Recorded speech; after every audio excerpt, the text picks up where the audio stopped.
À Sainte-Marie-de-Gosse, depuis 2 ans, le club de pelote basque organise le tournoi Paletta Mario, le seul tournoi des Landes qui met en avant la paletta cuir. C'est une discipline avec un peu plus de vitesse et donc du coup de spectacle que les autres disciplines.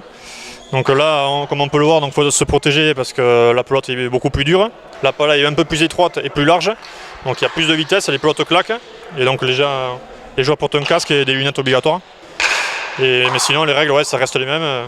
Mis à part il y a quelques différences, notamment du but. Là c'est l'arrière qui bute du fond du mur à gauche, alors que logiquement c'est l'avant en général qui bute de la 4. Là l'arrière doit buter de la 9,5 et doit dépasser la 4 sans dépasser la 7, sinon ça fait une demi-faute. En général c'est plus connu pour les parties en 35 points ou en 40. Là on change un peu la formule, c'est 3 manches gagnantes de 10 points. Donc ça peut faire, s'il y a une équipe qui a une différence de niveau, donc ça peut faire 3-0 ou même ça peut aller jusqu'à 3-2 pour les parties les plus serrées. Les spectateurs ont donc pu assister au final en commençant par les 3e séries avec une victoire pour les débutants saint-martinois qui jouaient contre un entraîneur palois et son apprenti. On est tombé sur un avant qui a de l'expérience, on sait qu'il ne fallait pas lui mettre dans la pala. Et le petit jeune se défend aussi, donc on a bataillé, mais la différence c'est qu'on a eu un peu plus de réussite qu'eux, voilà, c'est tout.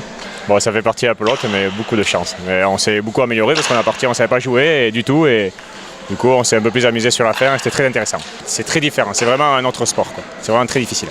Une victoire notamment pour les Bleus de 2e série qui ont affronté leurs confrères landais. Une partie serrée qui a duré 5 manches. Une finale assez difficile, voilà, il y a eu pas mal de ratés au début, en période de première manche, c'est difficile de rentrer dans la partie, surtout que les points ne durent pas trop, donc c'est difficile de se mettre en condition.